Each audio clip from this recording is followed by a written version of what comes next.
Hey everyone, this is Adam Elenbaas from Nightlight Astrology, and today we're going to talk about how to identify the signatures in a birth chart that indicate addiction in the family or addiction in the individual or both. I get a lot of questions about specialized topics like this throughout the year, and because there's a little bit of a lull in the astrology, and frankly, I think this week I've been thinking a lot about just recovering and changing the pace and the mood around some of my astrology content after a few really intense months and coming out of eclipse season and everything like that. This little lull in between major transits, I thought, let's address some of those interesting questions that you guys have had that maybe I haven't had a chance to get to. So today, how do you identify patterns of addiction in the family or within the individual in the birth chart, or both? And also, what can we do to remediate some of those things? And we'll talk both practically and maybe more magically about that today, because my wife Ashley is going to join us. Ashley is an herbalist, as you guys know, and has a lot of wisdom. One of her areas of specialty over the years has been in helping people use plants to work through patterns of nervous system recovery when there's addiction or trauma in the family, as well as people who are in recovery using herbs to aid and assist in the recovery process from addiction. So, yeah, as someone who myself used plant medicine in all throughout my 20s to work through opiate and alcohol troubles that I had for a few years in my early 20s, worked with ayahuasca throughout all of my earlier years to help start a new pattern and reach sobriety. And so I just have a really deep respect and appreciation for the fact that we can use there are really intelligent plant medicine helpers who can assist us in transformation and healing. So that's going to be a part of how we address this topic today as well. That's what you have to look forward to. Before we get into it, as always, don't forget to like and subscribe, share your comments, and tell us your story. If you have anything to add, any wisdom to add to the conversation today, we'd love to hear from you guys. You can find a transcript of today's talk, as always, on the website, which is nightlightastrology.com. If you go over there right now, you'll also notice that we are very close to the start of our next program. Ancient Astrology for the Modern Mystic begins on June 11th. If you go to the courses page and click on the first year course, scroll down, you can learn all about it. And everything that the course includes, I have been talking about every day, but you can find it right here where I talk about how many classes there are. One of the great features of the program is that you can attend live in the webinars or follow along with the recordings at your own pace. Like maybe you prefer going on a walk when you have time and listening to class, in digestible, bite-sized pieces throughout your week. You can do that with this program because you can download all the content and work through the program at your own pace, or you can attend the live webinars. We also have interactive group forum discussions that are staffed with tutors throughout the whole year. So at your own pace, you can also ask questions and get answers whenever you want about any of the content. We also have breakout study sessions you can attend live or listen to the recordings on for more tutoring help on all the major units of study that we have. We have a bunch of guest lectures that come out. So it's packed with a lot of really, really good resources. It's wonderful for people who want to start an astrological practice, or for people who are just looking to deepen their personal relationship with astrology. Astrology, for many people, is like a spiritual practice. Knowing the language at a deeper level can assist you in using astrology for the benefit of your everyday life. You can find the early bird payment, which saves you $500 off. Use that to save a bunch. We also have a 12-month payment plan. You can spread the payment out over 12 monthly installments. And then we also have need-based tuition assistance.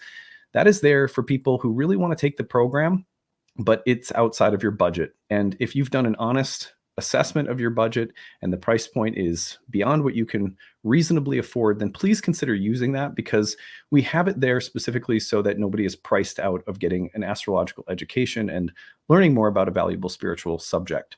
We believe that astrology should be accessible to people from all different walks of life and different income levels. So we trust that people who have enough will pay what they can to take the program at full price, and those who need a little help, we invite you to use that option. All right. Well, on that note, all of our announcements are done. So I'm very excited to welcome Ashley back to the show. Hey, Ashley. Hi, it's good to be back.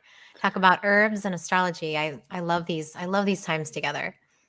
Yeah, it's really, we've gotten so much good feedback, and we're really thankful to all of you who have, just said so many kind and affirming things about the way that we've started blending herbs and astrology more regularly on the podcast, maybe for the past year, more recently since we started the Roots and Spheres program in January of 2023, which, by the way, if you want to check that out, look at the website, go to the Roots and Spheres course. You can look at our monthly moon circle where we break down the astrology in depth, and we also diet plant teachers to help us work with the energies of the month. And Ashley and I lead that program together. So yeah, so it's good to have you back. We're going to talk about signatures of addiction in the birth chart and how to identify them.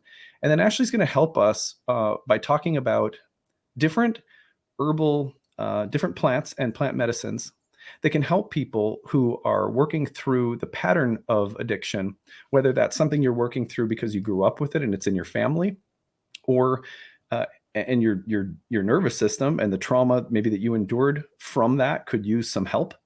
And there's ways of seeing that in the birth chart, and we're going to also give you some plant teachers to work with. And then we're going to talk about signatures in the birth chart that show that an individual may struggle with addiction, which may in fact overlap with people who come from families who have addiction present. So there's going to be some overlap between those, but we're also going to talk about herbs that can help people who are in the process of recovery from personally dealing with addiction. So that's our goal for today. I know this subject, I mean, maybe you could just say a little bit about why this subject is meaningful to you and how it's played a role in your work in recent years. Sure.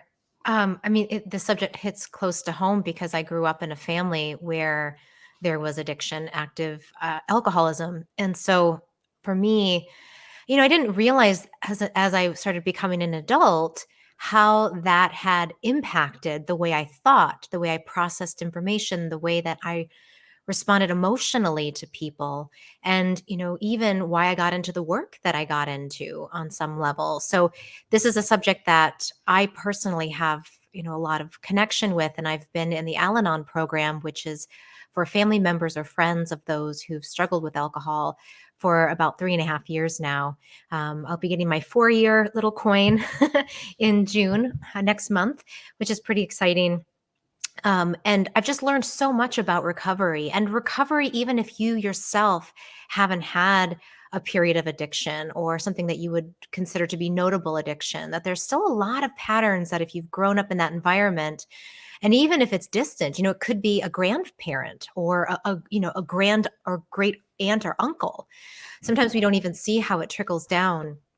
But I think in my experience, being aware of the patterns to look for, I've been able to help a lot of clients. I've done a lot of videos on this subject, and there's so many plant members and plant allies that can reset our nervous system and kind of give us some of the care and tending we may not have experienced in our childhood.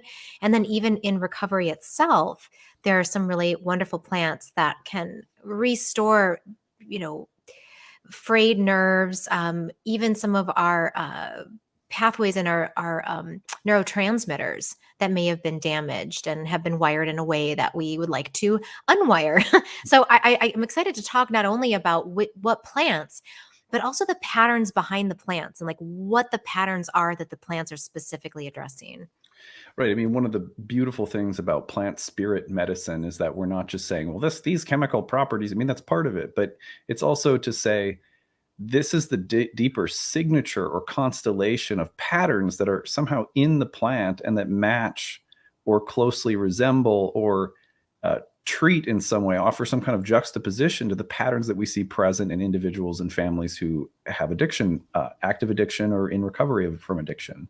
Absolutely. And for me as an herbalist, I don't see plants as objects. Plants are people. They're alive, vibrant beings. They're sentient beings with their own life force, their own personalities. So, when we think of plants in that way, we're pretty much building relationships with these sentient beings who are there to support us ultimately, and who have always been there supporting us, since the very beginning.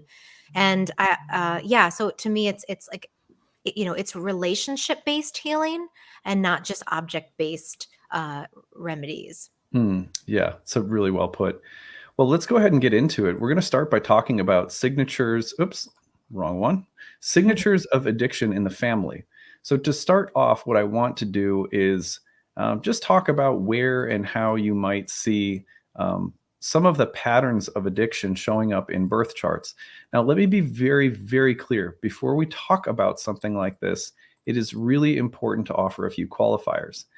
One is that this is not prescriptive, which means I'm going to tell you some of the places that you sometimes will see, or like often will see, the pattern of addiction showing up in the birth chart. That doesn't mean that just because a planet is in a certain sign or house or position, automatically that person has addiction in the family or addiction, that they'll struggle with addiction. They're like planetary probabilities. The planets are multivalent, and the signs and houses and planetary combinations can express themselves in so many different ways. So what I'm giving you are, from 13 years of client practice and about 13,000 clients, something like that. I see about 1,000 clients a year in different contexts, horary, natal chart readings, all sorts of different contexts throughout the years. Over those 13 years, this is where I tend to see the pattern of addiction in families appearing over and over again, very consistently. But 1 out of every 4 times I see that signature, it will mean something different than I've ever seen before. And it won't mean addiction. It will mean something different. So don't use this list to become prescriptive or narrow in the way that you look at astrology or people, but use it as a tool to inform the way that you understand patterns. And that goes for all of the different ways that I'll look at charts. Also, this is not an exhaustive list. There have been many books written by wonderful professional astrologers about the signatures of addiction in the birth chart. Astrologers in their practices will see and notice the patterns appearing in different ways, although you'll probably notice that some of the things I'll say have been said before, right? So some of this is going to be consistent across the board, and some of it is unique to what I've seen or experienced as an individual practitioner. So all of that being said, as a qualifier, I want to talk, I'm going to put the chart up on the screen right now, and I'm going to go through this before we get rolling into talking about remediation, which is where Ashley will take the wheel here. But first of all, the signatures of addiction in the family. First of all, look at the condition of the moon. This is one of the most important features for a couple of reasons. One, when we're talking about addiction in the family, we are often talking about needing to look and find where is there going to be information about family karma in the birth chart. And you have a variety of places to look, and maybe one of the most obvious starting points is the moon.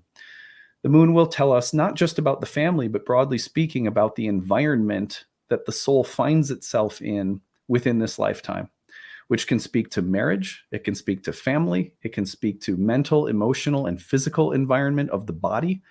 It can speak to the environments that are consistent psychically throughout relationships and jobs and all sorts of things. The moon is the most pervasive, all-encompassing symbol of what the environment is going to look like. And the most obvious case of the environment that we all start with is the family. So look at the condition of the moon.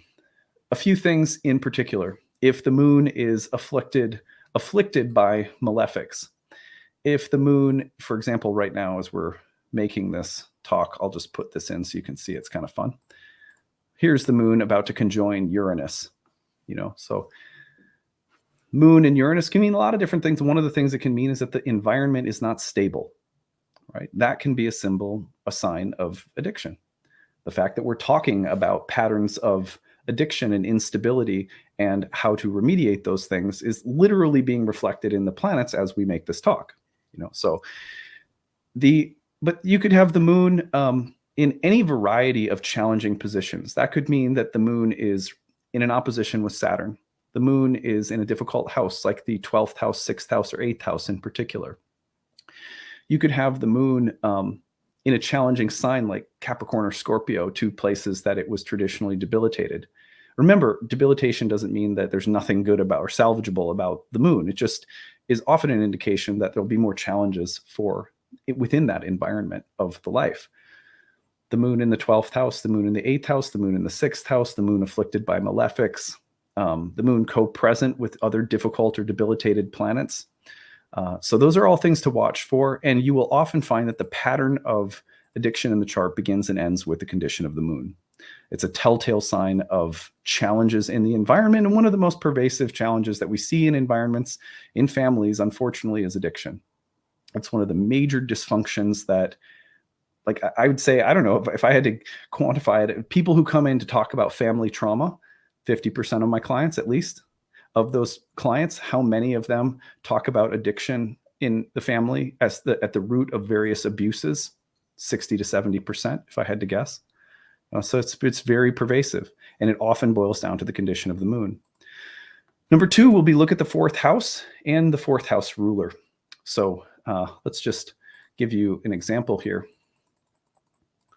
Let's say now that we have I'm just going to plot Mars in here so I can give you an example. So here's Mars as the ruler of, in this case, I'll just take this banner away. Here is Mars as the ruler of the 4th house. There's no planets in the 4th house that I'm showing you at this time. But let's just say you examine the 4th house and you notice that the ruler is Mars in its fall in Cancer in the 7th house. So you have a badly debilitated malefic in the sign of Cancer, which is the sign of the family, the sign of the moon. This could be a simple indication that there was trauma or real challenges of some kind in the environment. You don't know exactly what they are, but this could be a clue that maybe that trauma is related on some level to addiction.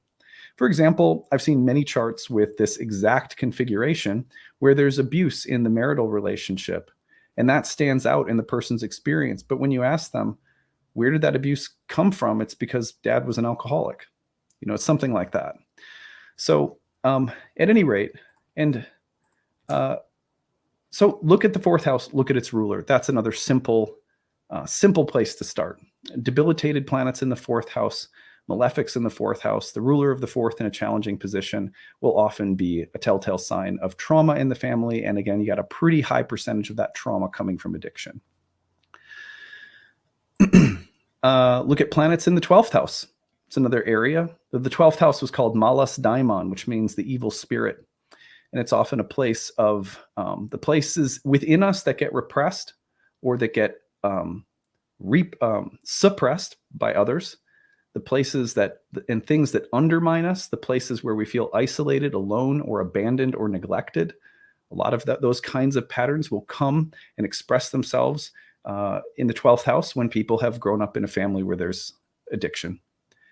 So look at the 12th house. That's often a place where you'll see addiction in the family. Look for debilitated planets in the water signs of Cancer, Scorpio, or Pisces.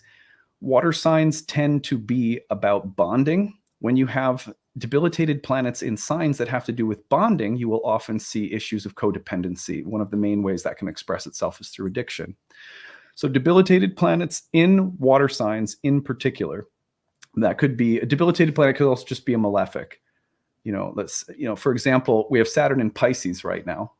Saturn in Pisces is a planetary placement that will often express itself in terms of the melancholic temperament. And one of the ways that people try to cure the melancholic temperament is through drugs. So any kinds of challenging placements or planets and combinations of planets and aspects in the water signs, especially when they look a little bit more challenging. Water signs are a place where, again, bonding, when it's not so healthy, is often codependence. Like dependency, normal. Codependency, not so good. So those are 4 signs of addiction in the family.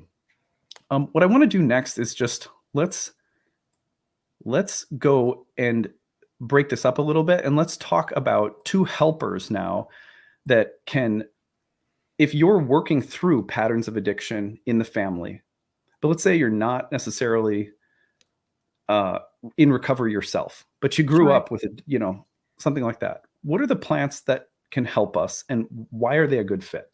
Yeah. I think I want to say first, though, that a big way that addiction, we see this affecting people through the family system is how people bond and how people attach. As you mentioned, sometimes what happens when children grow up in alcoholic environments or where there's addiction is that they don't really understand how to be close. Closeness can feel unsafe.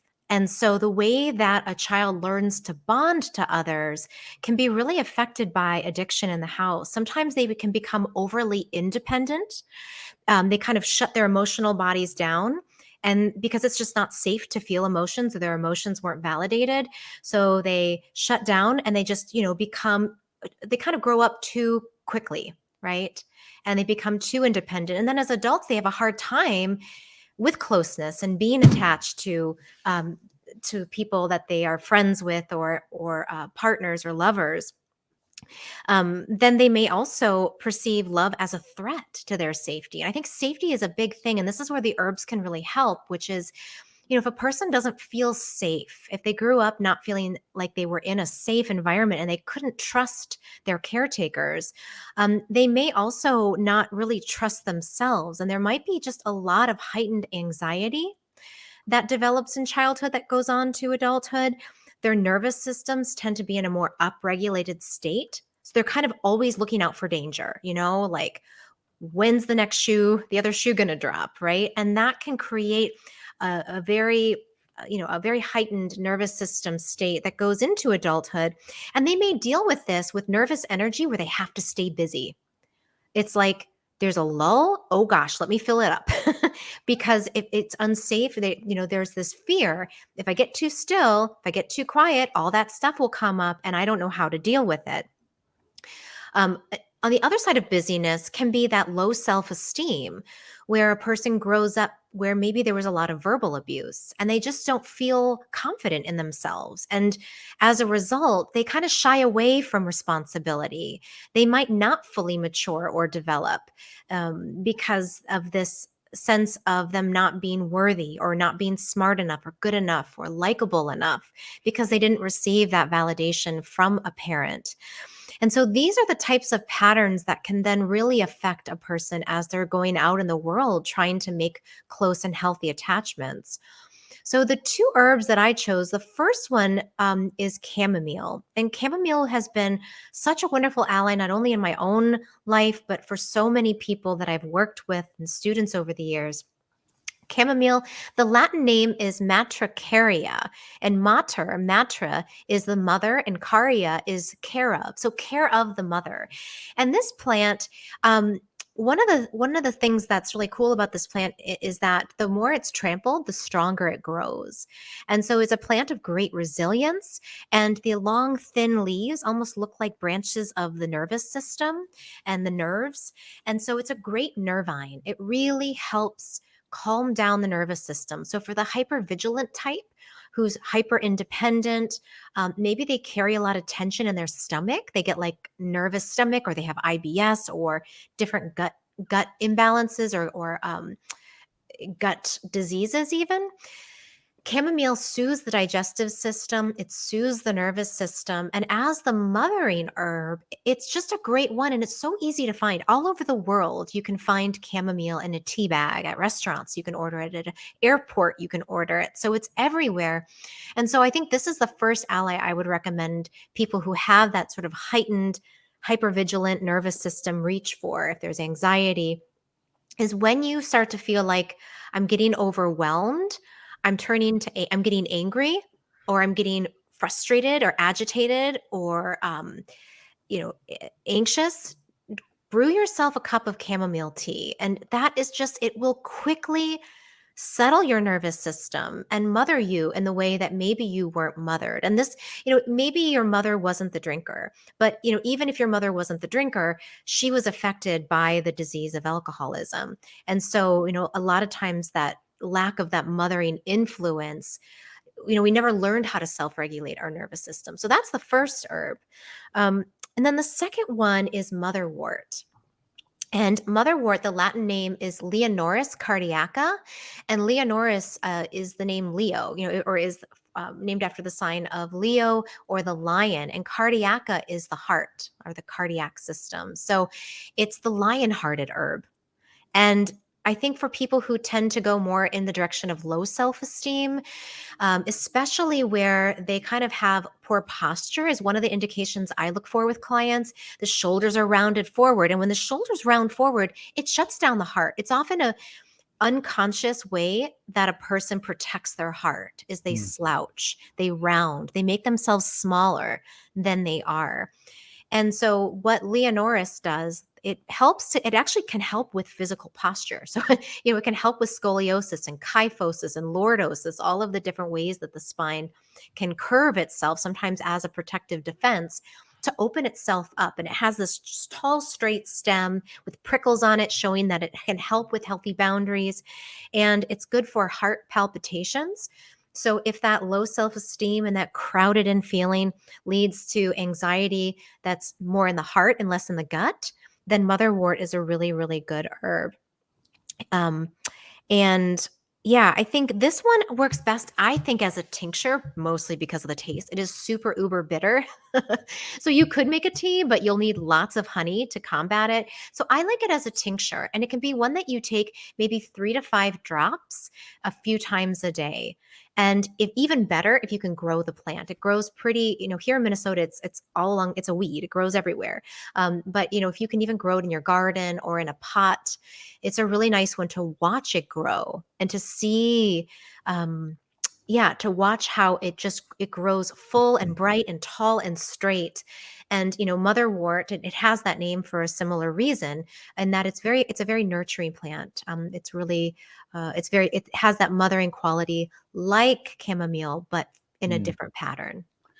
Yeah, that's wonderfully put. I want to also say that, the patterns that we mentioned, or that Ashley mentioned, um, with respect to what addiction can do, it can, for example, people can become avoidant and super busy, and you know like the problem is coming back to intimacy, emotions, and comfort with those things. People can also go in the direction of anxiety, low self-esteem, and even like, never fully trusting anyone or anything as safe.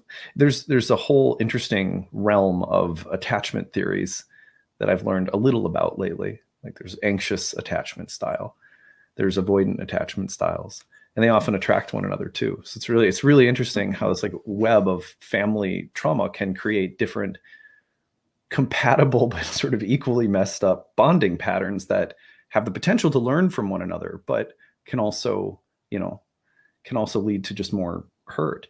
And the other thing is that we can be both, right? We can have elements of us that, like the low self-esteem person that's really anxious in their bonding style, for example, coming out of a family with addiction, could also become super, super good at stuff and really successful in the outside world. But when it comes to bonding intimately, they're just super anxious and can't trust that the bond is real or stable.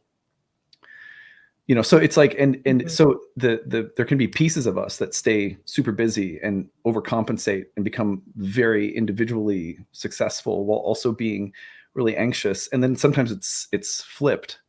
Yeah. So it's just such an interesting, there's so many interesting ways in which it's like a big tangled ball of wires.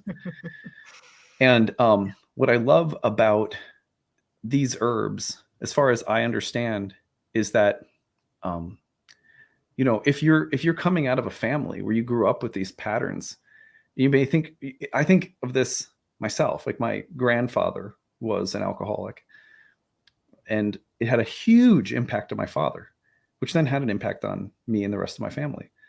Um, you know, you may think to yourself, I mean, at least I have, like, well, sort of like removed, or like, well, I didn't come away dealing with addiction myself. But I think what's so good about these plants is that if you start working, for example, if you start working with chamomile regularly, you may find that there's an intuition that you start developing around how and why anxiety is doing what it's doing in your life. Mm. And it's almost like these plants can help us understand the roots and patterns of trauma connected to addiction in the family in ways that we're not even aware of. It's like taking this plant is not just addressing something that you consciously need help with. It's also good at helping you understand things you didn't even know you needed help with. Yeah, and that I think one of the ways that people can use it in that kind of like uncovering the unconscious patterns is before sleep. So, you can take, especially tinctures work really well. If you are sensitive to alcohol, then a tea might be a better choice, or a glycerin you can find, which is made with vegetable glycerin rather than alcohol for extraction.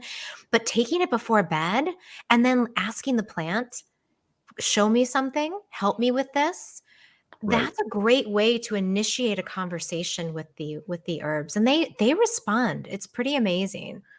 Someone asked me recently and said, is it just that plants like to speak in dreams? Is that why? And I said, well, you could put it that way, but another way of understanding it is that the way that plants communicate is subtle. Their language is is existing in a space that's somewhat quieter and subtler than the active mind. And so when you're sleeping and that active mind is sort of powered off and the subtle mind is more awake, and some element of lucidity can enter in as a quiet, small observer, then you can pick up on the plant voices that are there throughout your day as well. Yeah. For example, you can access the wisdom of the plants. And I say this as someone who once upon a time did, worked with some microdosing of ayahuasca. You can access that by just sitting down and breathing for 10 minutes. The same space will start to rise up, and all of a sudden you may feel chamomile. If you have some chamomile you're sipping, will like literally give you some downloads. It's pretty cool. Yeah. And I'll say this too, that I think when there's addiction patterns, there's a lot of busyness in the mind to avoid it. We have these coping patterns that served us well as children, but that we don't even realize are still operating under there. And so the avoidant or, fear-based, like that energy is still driving the mind in some ways. And so when we take these plant medicines and they give us a buffer, sometimes it gives us just enough space between thoughts and between one coping mechanism to the next. That little gap can, be a message. There can be some clarity or like a recognition, like, wow, I need to take a nap, like I've been powering through my day, or gosh, I really hate my job. Like just enough space to get some insight that maybe you've been avoiding or unable to hear. The plants can give us that extra space. I was just gonna say, I can't wait till this stupid podcast is over. Just hate my job. I'm just kidding. I hope we're not in that boat. I'm not. Well, I can talk about plants all day. No, like honestly, like I would say that like the number one thing that a plant ever gave me was somehow the awareness that I loved astrology. Because if there's anything that keeps me from like tipping into all of my worst things, it's that I get to do a job that I don't love 24/7, right? Sure. Like anyone. Yeah. But like I like what I'm doing, and I not kidding you when I tell everybody that came from plants. So I just can't speak highly enough about the wisdom of plants and what inviting them in to speak to you can do. It can completely change things. Course correction, for sure. Well, there are signatures of addiction in the birth chart. And again, this is like, it's sort of embarrassingly brief to try to address such a massive topic in such a short period of time. I just want to give people some ways, if it's brand new to you, of looking at the chart that could be useful, right? So I feel like next year in my masterclass series, maybe we do a 4-part series on this, and maybe we really get into it on the astrological and herbal level with different kinds of addictions. And I mean, I could see it really being addressed in such a full way. But there are signatures of addiction in the birth chart that can indicate that the chart owner, the native, the individual may struggle with addiction. And they're not exactly the same as those that you'll see when family addiction or trauma around addiction in the family is indicated. So I'm going to put the chart up on the screen again, and I'll go through them briefly, and then we have some allies to talk about for you guys in terms of people who are in the process of recovery from addiction. So first of all, this one might sound like a cop-out, but it's true. All of the same signatures for addiction in the family apply to individuals.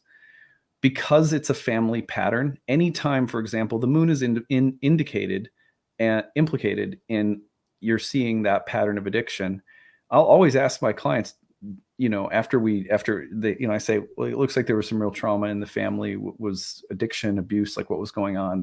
I see this moon in this position, whatever. And then they'll say, yeah, there was addiction. And then the next question I'll often ask will be, and have you ever struggled with that yourself, if it's okay to ask? And, a lot of the time, yes, I went through a bout of addiction. I'm in recovery. But I'm sober now, or I'm still dealing with it, or whatever. So all of the same signatures that we started with, those 4 that we looked at for signatures of addiction in the family, could be indications that the individual will struggle, because we know that it's a family addiction, can be a family disease that is spread. And it's weird how sometimes, it'll be like, I'll see clients will be like, no, but my brother's totally messed up, like my sister, she's off the deep end with alcohol, but I somehow came out relatively okay. I've never struggled with an addiction. So you never know, but any of the same signatures for addiction in the family could be an indication that the individual themselves will also struggle with addiction. The number 2 on my list is watch for the luminaries being afflicted. So let me give you an example. This is a classic one that could come into play. And I'm going to just speed this up a little bit. But let's just use this example right here. Here we have the sun in the 6th house, which was called mala fortuna, or bad fortune. And it was a house of sickness, obstacles, and things that we have to persevere through and overcome through hard work, discipline, sacrifice, belief in ourselves. It was called the joy of Mars. And Mars was also associated with perseverance and victory over hardship, like in battle. So the 6th house is an embattled place. You can come out on top, so it's like but when you see a luminary in the 6th house, you think potential health problems, right? Or you think of a dad, son as father, a dad that was a tyrant that has to be overcome in the psyche somehow. All sorts of different things that could be indicated there.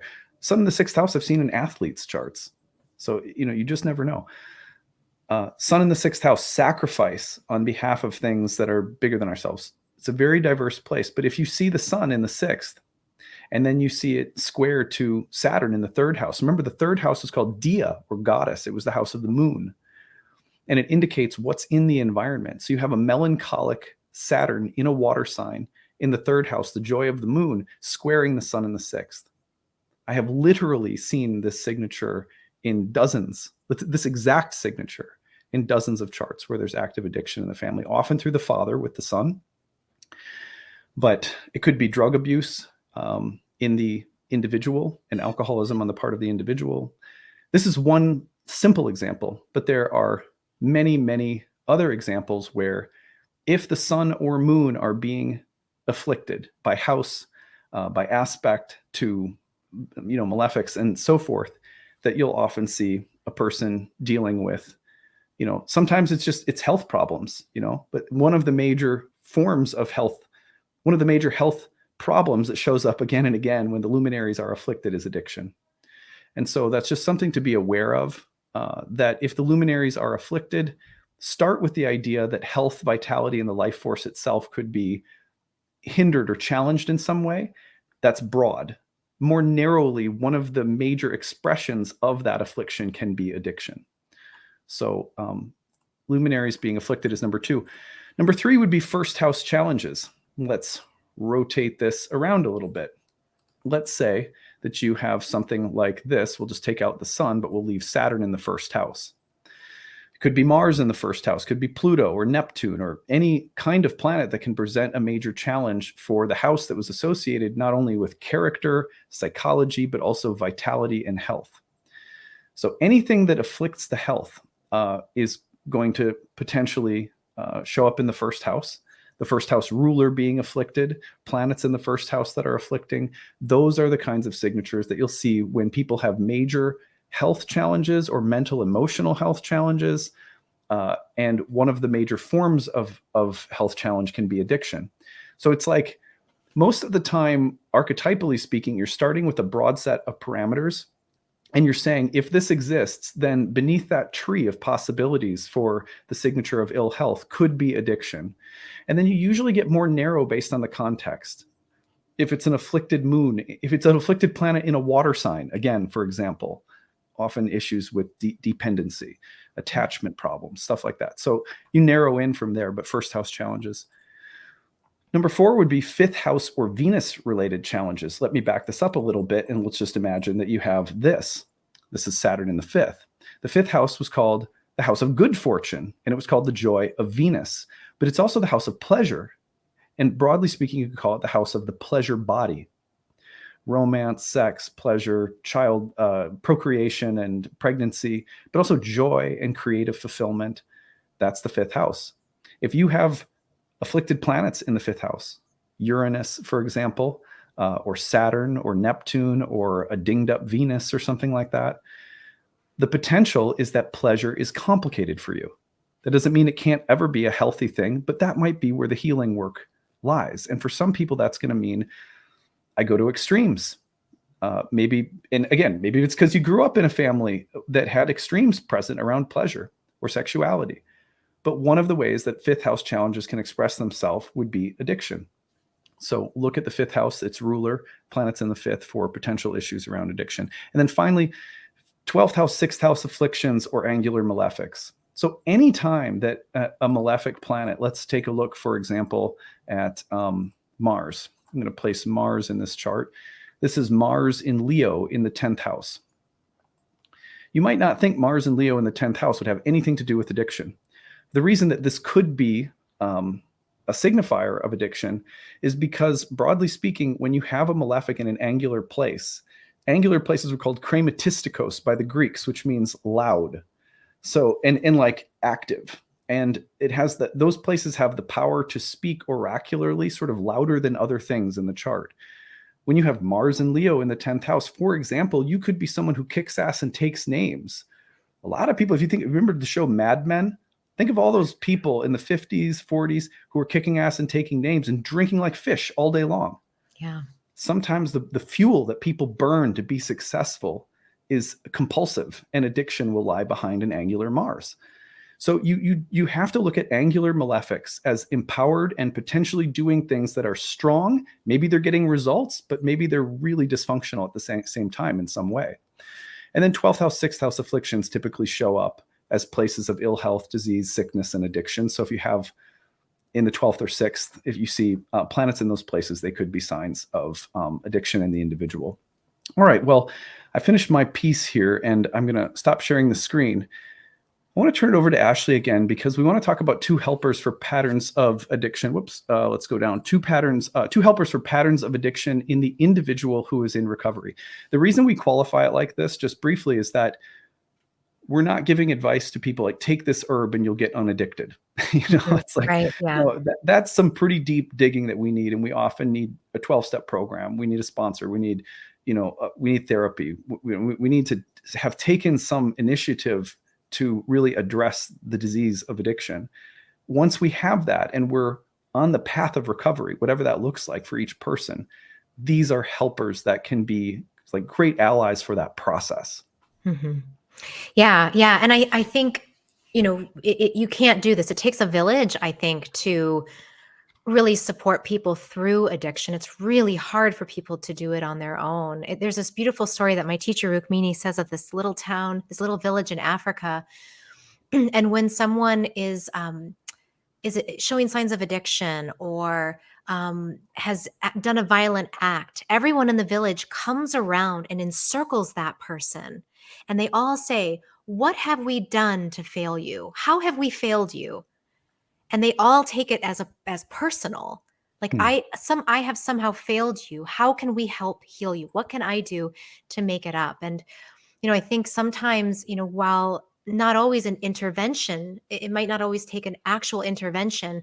When enough people, there's usually a tipping point for the person where they realize, I can't do this on my own. And I think that one of the ways that people often work through recovery is by trying to find healthy habits. Like, one of the things in my practice that I am very careful of when it comes to addiction, even just coffee addiction or chocolate addiction, is you can't just take something away without putting something in its place, because these are, addiction is a coping mechanism. It's actually very normal and it's understandable. It's very rational that when something's really uncomfortable, you medicate. And there's a lot, ideally it's like, I take a deep breath, I go for a walk, I do some yoga, I take a bath. But not everyone has access or was modeled those different coping mechanisms. And substance is something that people can easily fall into because it actually helps them. But there comes a point where these substances no longer help. They actually start to suck the vitality, the life force, and they actually just frankly stop working. The person doesn't feel relief from taking the substance. They actually feel more afflicted. And so what can help someone once they are like, okay, I'm looking outside of myself now for support. is finding new patterns, finding new groups, but finding new habits. And for me, one of the simplest things as an herbalist that I often give people, and this is true also for, I want to say, eating disorders, because that's an addiction too, is whether you starve yourself or you binge. I personally have had experiences with eating disorders in my late teens and early 20s, so I know this pattern well. And it's interesting that actually food addiction and eating disorders are very common in people who grew up in alcoholic or families where there's been addiction as a way of coping and controlling the environment and controlling their bodies. So we have to add in things that are going to be helpful and healing and nourishing. And so I often recommend people try an overnight infusion of nettles and oat straw. These are very safe herbs. They have, really no side effects. If you are on medications, speak with a clinical herbalist, or write something in the comments section. I can't do full assessments for people, but generally speaking, these are very safe herbs in pregnancy, breastfeeding, across the board for children even. So I recommend these as, like, these are tonics. And what nettles and oat straw do together as a team is they act as a yin and yang. And you can even see it in this picture here. The oat straw, which is on the left, is this very yin, kind of light, milky looking plant. It's downturned, showing signs of nervous system sedation. And then on the right, we see nettles, the bright green, the jagged edges. It's ruled by Mars, whereas oat straw is ruled by the moon. So on the right, nettles it's very yang, it's very bright, it's very activating, it moves, it's very nourishing. So when we combine these together, we create this beautiful synthesis of nourishing and cooling, and activating and warming and nourishing. And this is often like the perfect cocktail for people who are coming out of addiction or coming out of even really just any really challenging period in life where they've been exhausted and depleted. And addiction is certainly very depleting.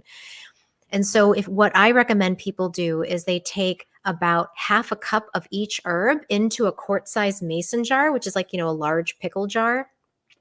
They fill that up with hot water, cap it, let it sit overnight on the counter. I usually, make mine at night and then I'll strain it and drink it in the morning. But, really 6 to 8 hours of letting it steep in that water.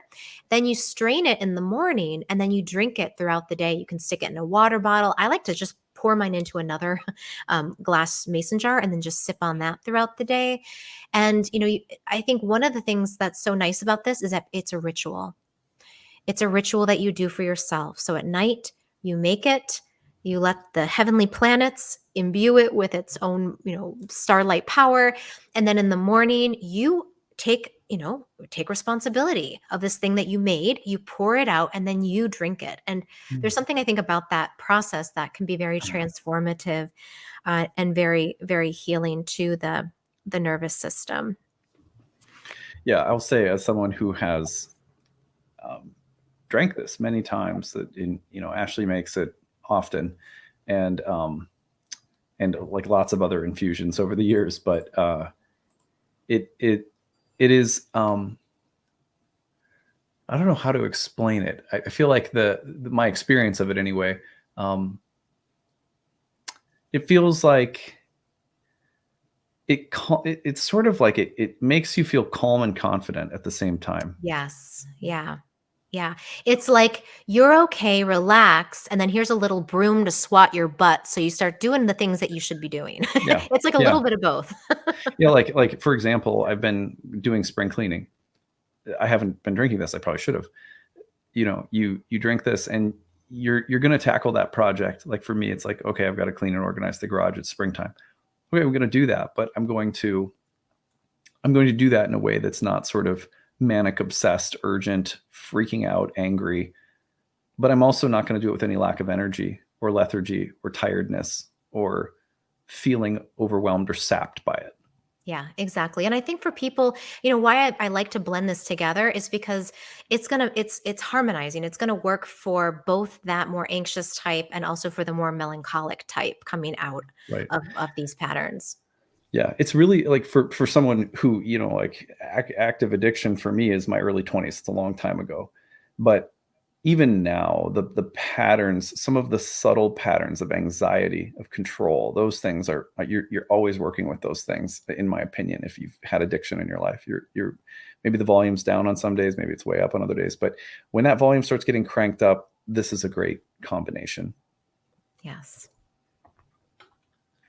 Yeah, and I think that, when there's been addiction, again, like any sort of addictive behavior, it's easy to want to run away from it and not, we don't want to be uncomfortable. And so I think sitting with the discomfort is part of the recovery process, and having herbs that help your nervous system feel safe so that it can do some exploration and live through the period of recovery can be so helpful. Mm, It's really nice to have these both like the soft and then the more active energies as allies behind you. Then absolutely. and so that's a tea. So those are made as an overnight infusion. Now this next one is lobelia. This is a strong plant. It's not the easiest to find, but I'm sure you can find it if you look around. I believe that herbalist and alchemist make lobelia. So this is one type of lobelia. There's also Lobelia inflata, Inflata. And that one, this is a picture of the flower, but the Lobelia inflata, when you see the actual seed head, it's like a little balloon, and you can actually pop it, and the seeds pop out. It's very satisfying. Oh my gosh. But Matthew Wood talks about it, and this is actually from the old eclectics, from the turn of the century in the early 1900s, late 1800s, talked about this as being the herb of the second brain. That when you can't make decisions, lobelia will help make those decisions for you, which is pretty incredible. And one of the ways it does that is it actually increases serotonin production in the gut. And we know that we have a nervous system in the brain, but we also have a whole nervous system in the gut. So yeah, here's the Lobelia inflata, and you can see those little pods there. And so it as a second, as an activator for this second nervous system, the enteric nervous system of the gut, we actually can be assisted in making choices. And I think sometimes with addiction that we can just get overwhelmed. We can get choice paralysis, or we can get overwhelmed by the amount of choices and by all the responsibilities. And so lobelia is a plant that can help us step into that second brain and that more grounded brain, the more guttural instinct of like, okay, let me check in. How am I feeling? What do I need? And actually be able to recognize what is going on in that moment and be able to rationally think. Stop and think is something we say on Al-Anon. Like think about it before you do something. The other interesting thing about this plant is that it has a compound in it called lobeline, which plugs the same nicotinic receptors as nicotine in tobacco. So this plant actually works on the nicotinic receptor system, kind of like the cannabinoid system that cannabis works on. So it has this amazing ability to both, like what nicotine does, which is why it's so addictive, is that it puts the gas on the sympathetic nervous system, and it puts the brakes on the parasympathetic. So we get this sort of like stop and go at the same time. So people really like that. It's like I'm up, but I'm relaxed. And so lobelia does that for the central nervous system. It plugs those receptors without the addictive factor, because it actually plugs those receptor sites less intensely as nicotine does. But it gives you that same feeling of like, I used to smoke cigarettes. I worked in restaurants for a long time in college. And I just remember, go out for a smoke break. And I loved smoking, not only for the ritual of it and the fact that I didn't have to work for 5 minutes, but also because I felt like I was more alert, but I was also more relaxed. And so this herb can help give us that stop and go at the same time so that we can actually stop and think and figure out what our next step is. It's also a lung tonic. I use this one a lot. I call it my wingman herb for people that are coming through different addictions to have in their pocket, to take drop doses of when they are having cravings or they're having withdrawal symptoms, especially from nicotine. If you're a smoker, this is a great one to help with withdrawal symptoms, but it can also be used for other substances as well. And it can cleanse the lungs, it opens the lungs, has a great affinity to the lungs, and that's part of the signature of those little balloon air sacs. So I really love this one. Now, if you are in recovery from alcohol and you don't want to take it as a tincture, you don't want to have that exposure to alcohol, your best bet is to put maybe 5 to 6 drops in some hot water, let it sit for a few minutes to evaporate the alcohol, and then you can drink it and you'll know it's there because that very acrid taste that knocks your socks off, which is part of how it works, which is it kind of shocks your system into a bit of a reset because it's I gave it to my dad when he was quitting smoking. And it actually really helped him. He said the taste is so god awful, I couldn't even think about sticking a cigarette in my mouth. Which is one way of getting there. But I think it also just shocks your system. So you think, what am I doing next? And it lingers. So it kind of helps you stay in that very present zone. Mm-hmm. Yeah, absolutely. Well, thank you so much. I want to just on behalf of all of us listening, we just so appreciate your wisdom and the way that you talk about plants, your passion for the subject, your wisdom when it comes to working with people who have come from families where addiction, the trauma from patterns of addiction are present, or individuals in recovery or dealing with addiction. That you've made a really you've done a really nice job of weaving the wisdom of plants into helping people with the reality of addiction. So we just really appreciate having you here.